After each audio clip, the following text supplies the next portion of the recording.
మందులు కూడా పనిచేస్తాయి, శక్తి లేని వాళ్ళకి మందులు కూడా పనిచేయమని చెప్తూ, ఎట్లా అంటే మన పంట పొలాలు సారవంతంగా ఉన్నప్పుడు వేసే చిన్న ఎరువు కూడా మంచి ఫలితాన్ని ఇచ్చేలాగా ఉంది.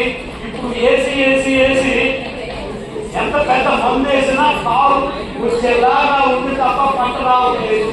అలాగే మనుషులకు కూడా మీరు ఇలాంటి పుల్ల ఇచ్చి ఈ మందు ఇవ్వటం ద్వారా ఆరోగ్యవంతులు త్వరగా అవుతారని చెప్తూ, మీరు కూడా ఆరోగ్యంగా ఉండాలని ఈ పుల్ల ఎప్పుడు తగ్గించుకోవాలని కోరుకుంటూ, ఈ పుల్ల చాలా సింపుల్ కాదు అని చెప్తూ, భగవంతుడి యొక్క రూపం ఈ పుల్ల రూపంలో మీ దగ్గర ఉంది అని దీన్ని మీరు సదా వాడుకుంటూ ఆ భగవంతుడి కృప ఎప్పుడు మీ మీద ఉండాలని కోరుకుంటూ సెలవు తీసుకుంటారు.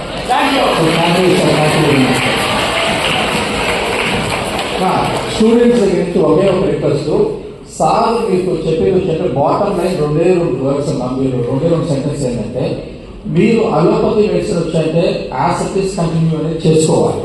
కానీ ఇది ఎందుకంటే ఇది ప్రివెంటివ్ మెడిసిన్, అదవుతుంది కదా. దీనివల్ల ప్రివెన్షన్ అనేది ఒకటే వస్తుంది, క్యూర్ అనేది వచ్చంటే దీనివల్ల వచ్చంటే కొన్ని డిసీజెస్ లో కొన్ని మనకు తగ్గొచ్చు, కానీ 100% అన్నీ కాదు. సో మన ఎంటైర్లీ వచ్చంటే ఒక ట్రెడిషనల్ మెడిసిన్ వరకు ఫాలో కాకూడదు, హోలిస్టిక్ అప్రోచ్ అనేది ఎప్పుడు ఉండాలి.